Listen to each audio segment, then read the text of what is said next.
Well, when the request for applications came out initially from the Office of the Director to create organ systems on chips used in human cells, we were immediately interested. I'm the director of a clinical and translational research institute that focuses on kidney disease, and immediately we were very interested, and for fairly obvious reasons.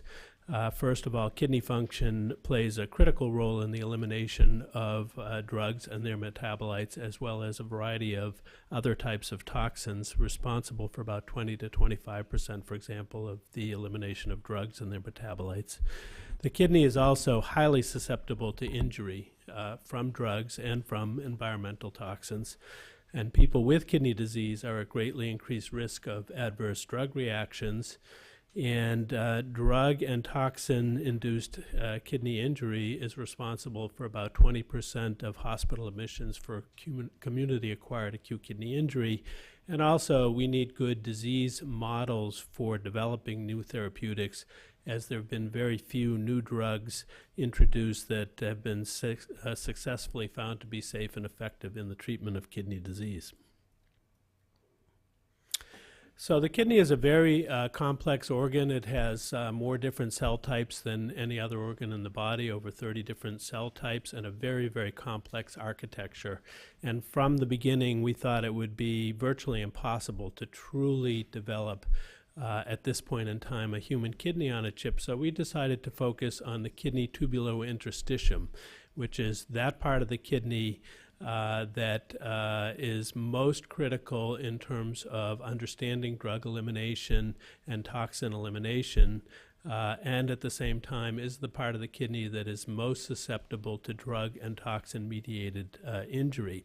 And to model the kidney tubular interstitium, we thought we needed at least 3 cell types to be involved.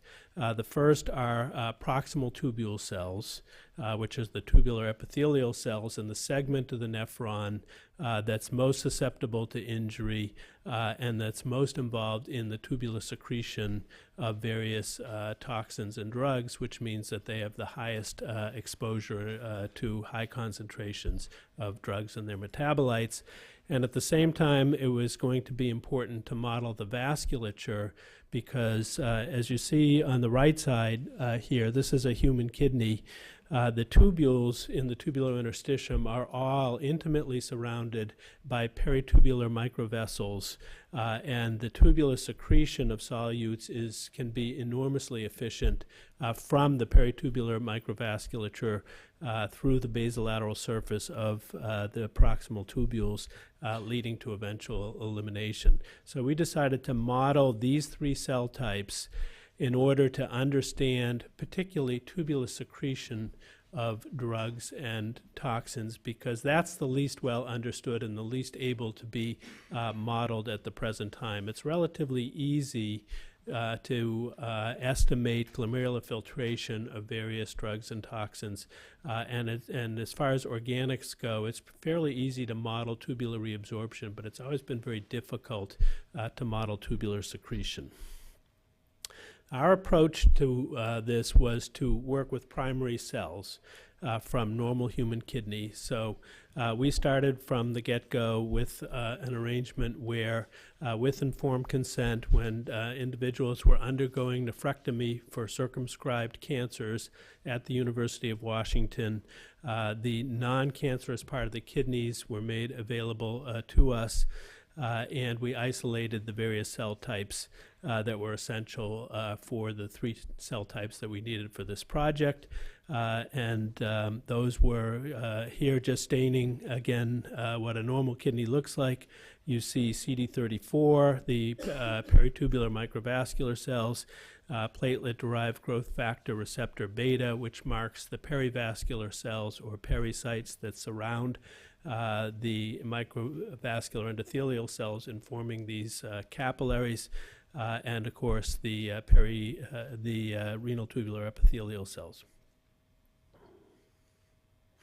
And we partnered for this with a very small company called Nortis, which was a spin-off from the University of Washington Center for Biomedical Engineering, supported by the Center for Commercialization at the University of Washington, which makes basically a 3D chip technology that we thought had a number of favorable properties for what we wanted to accomplish.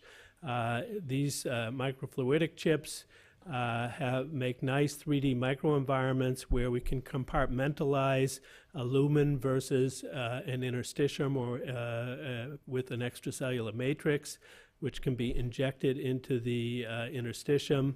It's also made of PDMS, but because it's coated first with the extracellular matrix, it's highly biocompatible so that there aren't any artificial material surfaces that the cells contact with when we inject cells into the device.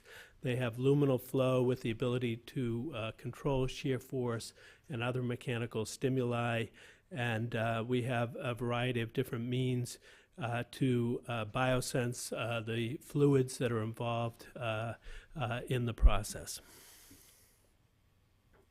Now, we set out with what would be the systems requirements for demonstrating a mimetic, if you will, of human physiology and pathobiology for a kidney tubular interstitium.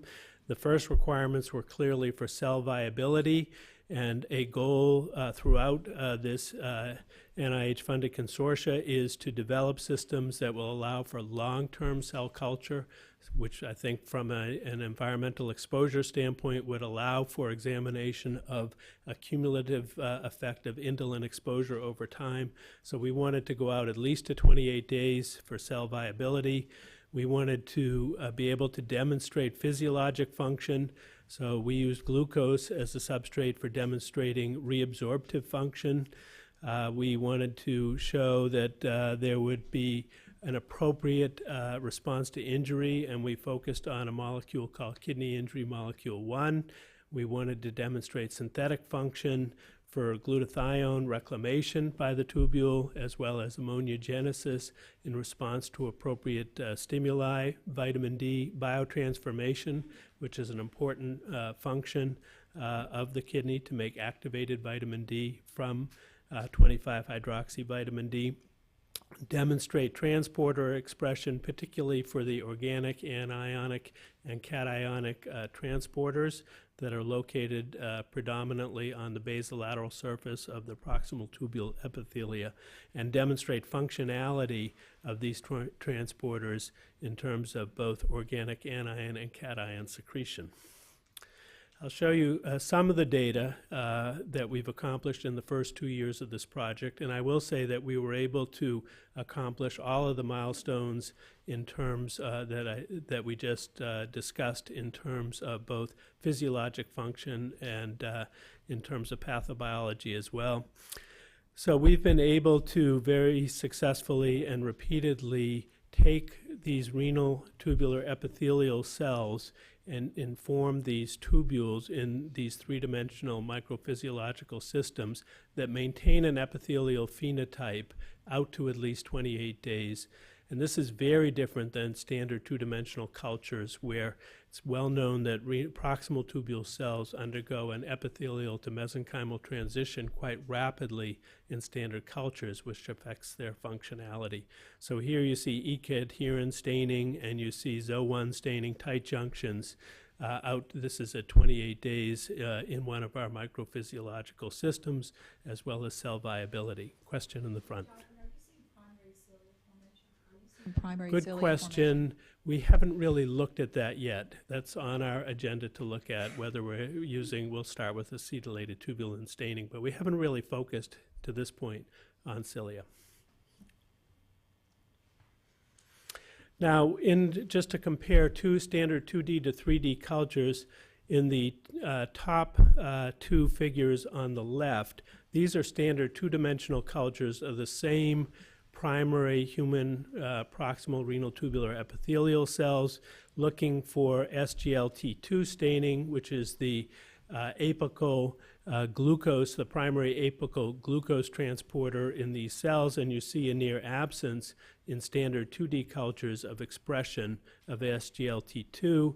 On the other hand, you see robust staining for kidney injury molecule 1, which is really a dedifferentiation antigen.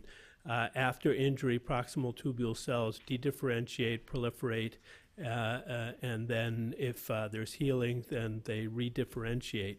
So in standard 2D cultures, there's a lot of expression of KIM1 and very little expression of SGLT2. After 28-day exposure in a 3D microphysiological system, you see on the right-hand side in the upper panel that there's now robust expression of SGLT2 and almost no expression of KIM1. And you see that looking in a larger view in the bottom figures as well. So you see robust SGLT2 staining and almost a near absence of KIM1 staining. So phenotypically, the cells in these 3D systems that are flow perfused for an extended period of time are very different than standard 2D cultures and much more replicative of what you would expect to see in human physiology. Now, we wanted to show synthetic function, and as I mentioned, the kidney plays a very important role in the metabolism of vitamin D. So there are a variety of different sources of vitamin D, whether it's from ultraviolet light or from the diet. And then there are a variety of metabolizing enzymes in the liver that can convert vitamin D to 25-hydroxyvitamin D. And then the kidney is particularly known for being the source via CYP27B1, the primary source in the body for the 1-alpha hydroxylase, which makes the activated form of vitamin D, or 1,25-dihydroxyvitamin D. And that's really the hormonal active form of vitamin D as opposed to being simply a vitamin. The kidney also has other metabolizing enzymes for which 25-hydroxyvitamin D can be a substrate.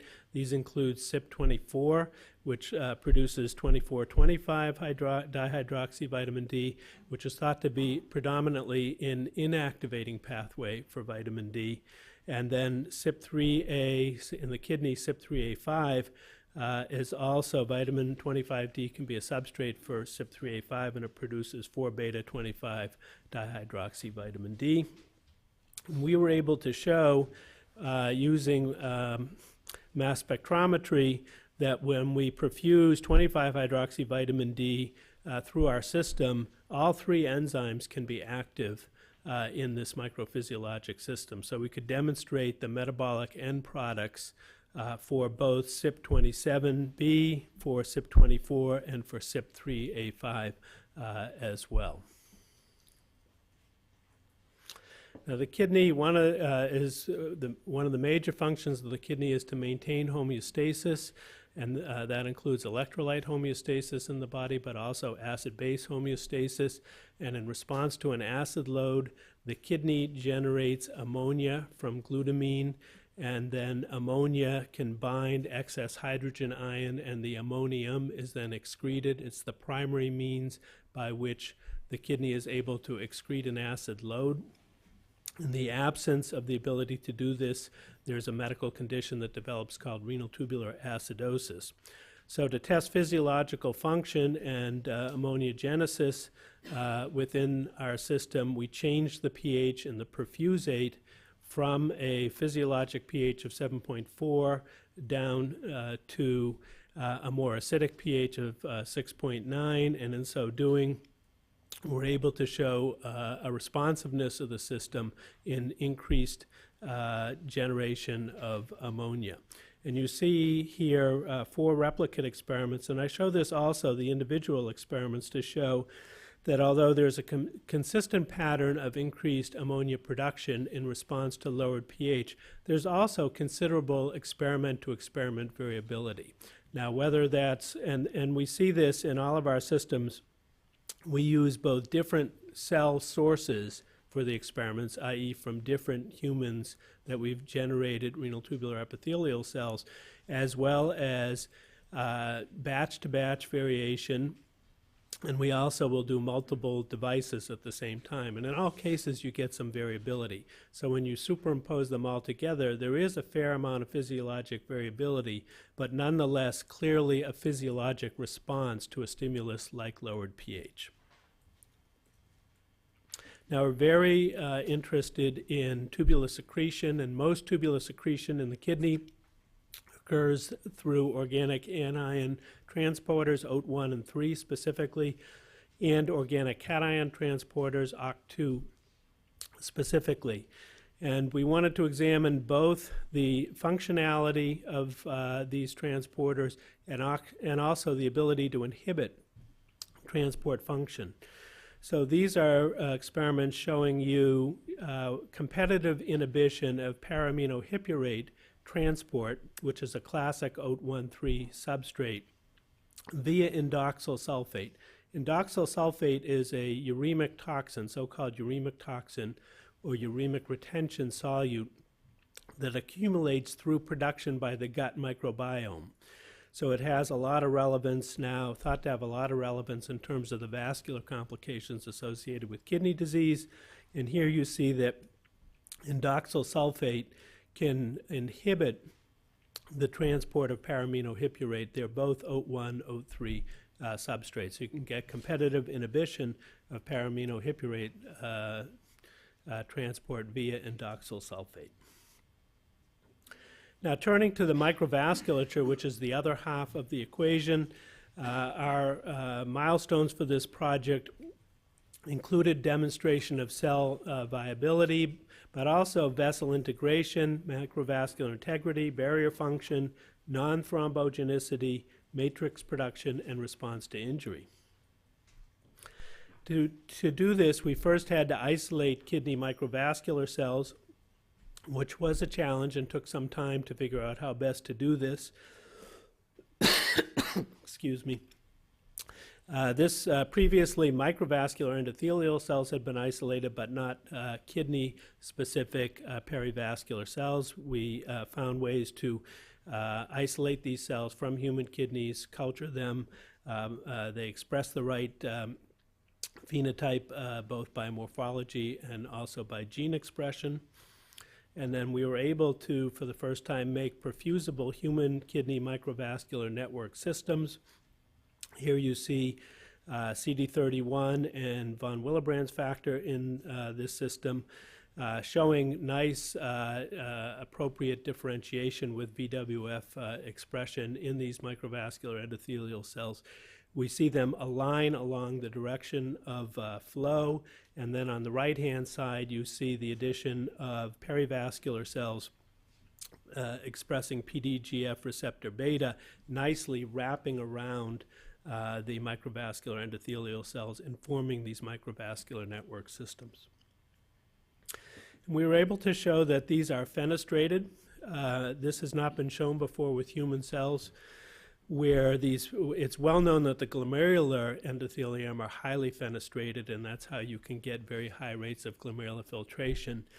We speculated that the human kidney microvasculature in the peritubular area would also be fenestrated. That turns out to be true, and we demonstrated by both electron microscopy, by light microscopy, and by using FITSI labeled dextran particles, fenestrae, and in the system. We also demonstrated non-thrombogenicity of the system by perfusing the system with labeled human platelets as well as human red cells using CD41A or glycoprotein 2B3A labeling. And we're able to show that there's really minimal platelet adhesion, largely to the extracellular matrix in areas where in this microvascular network some of the extracellular matrix or collagen is being exposed. As a test of the system in terms of the ability to detect toxicity, we wanted to examine the microvascular response to cyclosporine A. Cyclosporine A is a drug that is used, it's an immunosuppressive drug frequently used clinically, particularly in organ transplantation. It's known to have predominantly a kidney toxicity, and it's known also to be predominantly a vascular toxin, although there are some renal tubular effects from cyclosporine as well. And what you see here, in contrast to the previous figure, is that when we add a physiologically relevant dose of cyclosporine within an hour, we now have aggressive platelet and erythrocyte adherence to these perfused capillary networks. You're seeing in red the platelet deposition, but also the deformed erythrocytes, which are adhering to the luminal side of the vessel and eventually extravasating outside of the vessel. So this is a new model, if you will, for cyclosporine toxicity that is really confined to the kidney-specific microvasculature. If we use human umbilical vein endothelial cells in this system, you don't get the same pattern of toxicity. So this mimics the kidney-specific toxicity that's seen in humans that are exposed to cyclosporine. We've also been able to isolate human kidney extracellular matrix, and then 2 undergraduates working in the summer were able to find a way to turn this into a hydrogel that we could inject into the microphysiological system. And we found that as compared to, say, collagen, a mixture of collagens or laminin, when we add human kidney extracellular matrix, then the microvascular endothelial cells start to form fenestrae even in 2-dimensional culture. So there are clearly differences in the growth characteristics and the phenotypic characteristics of cells when they're exposed to extracellular matrix that mimics the organ specificity or the microenvironment in which these cells normally exist. We've also generated, because the microvascular cells, although we're able to isolate them now readily, as well as the perivascular cells, their growth characteristics are quite affected by age, so that we now have a variety of different kidney donors, and the older the kidney donor, the less likely that we can get enough proliferation of these cells to inject a number of different devices. So we've developed these systems using also human fetal kidney microvascular cells, which have much more proliferative capacity than the adult cells, and shown that we can replicate their function and isolate cells that are both representative of the microvascular endothelium as well as perivascular cells. So to summarize our progress to date, we've established robust reproducible validation of physiological function of this system, replicating almost every function of the peritubular vasculature as well as of the renal tubular proximal epithelia. For the first time, we've been able to isolate and purify human kidney microvascular cells. We've been able to bioengineer human kidney microvessels that have very specific properties not seen when we use other types, cells from other organ systems. We've been able to make a human kidney matrix hydrogel. I haven't shown you the data for time purposes, but we've been able to quantify for the first time human kidney transporters. We're developing signatures for prediction of kidney toxicity, working towards a human pharmacokinetic model of tubular secretion and a systems pharmacology approach to ADME involving the kidney. We've demonstrated the utility of the platform we're using, and we're beginning to actively integrate kidney, liver, and intestinal modules, of which you'll hear more from Dr. Taylor, and beginning to develop novel alternative kidney cell sources as well. Now this is, I don't want to give the impression that this is easy or that even that we've optimized the system. There are a lot of moving parts in these microphysiological systems, and optimizing how the system performs continues to be a challenge, and I don't feel as yet as though our system is fully optimized. The challenges include the cell source. What we're doing is not an easy cell source for long-term use, and clearly stem cell technologies, if this is ever to be scaled up into any kind of high-throughput system, would probably be required. There are still challenges in terms of cell seeding and adhesion in these flow-directed devices. The matrix, the extracellular matrix material, is critically important and highly variable in terms of the results that you get. The media, whether there is the ability to have a universal media for these microphysiologic systems, is not yet clear. The flow dynamics, the shear stress issues in terms of optimized systems remain to be determined. The analytical chemistry, for example, for pharmacokinetics, is challenging. The total volume of our tubule on a chip is about 70 nanoliters. So if you're going to do analytical chemistry on very, very low flow rates, you have to have very precise systems. We're starting to deploy more non-destructive biosensors into the system. We have yet to really integrate the vasculature and the renal tubular epithelium at the same time in a comprehensive way. And there are a lot of challenges if we're going to do physiologically based pharmacokinetic modeling to figuring out what would be the right scaling approach to this as well. So I think there are a number of formidable technical challenges to optimization of these kinds of systems yet to be determined. For the next phase of the project, our goals are to continue to optimize the performance of the kidney on a chip and the platform as well. We're also simultaneously making engineering changes to the microphysiological platform to continue to measure functional and injury responses to established nephrotoxic drugs and develop molecular signatures for prediction of kidney toxicity, complete a pharmacokinetic model of tubular secretion, to integrate kidney, liver, and intestine so that we could really have a full ADME and toxicology model, and as mentioned, to develop alternative cell sources. And working in parallel with the next speaker, Dr. Lance Taylor, who will be talking about liver on a chip, and also Mark Donowitz at Hopkins from the Center of Epithelial Cell Biology, and John Wixwoe, a systems bioengineer at Vanderbilt. We're trying to put the gut, the liver, and the kidney together on one integrated platform chip, which is really our fundamental challenge for the next 3 years. So I'll stop right here and take any questions.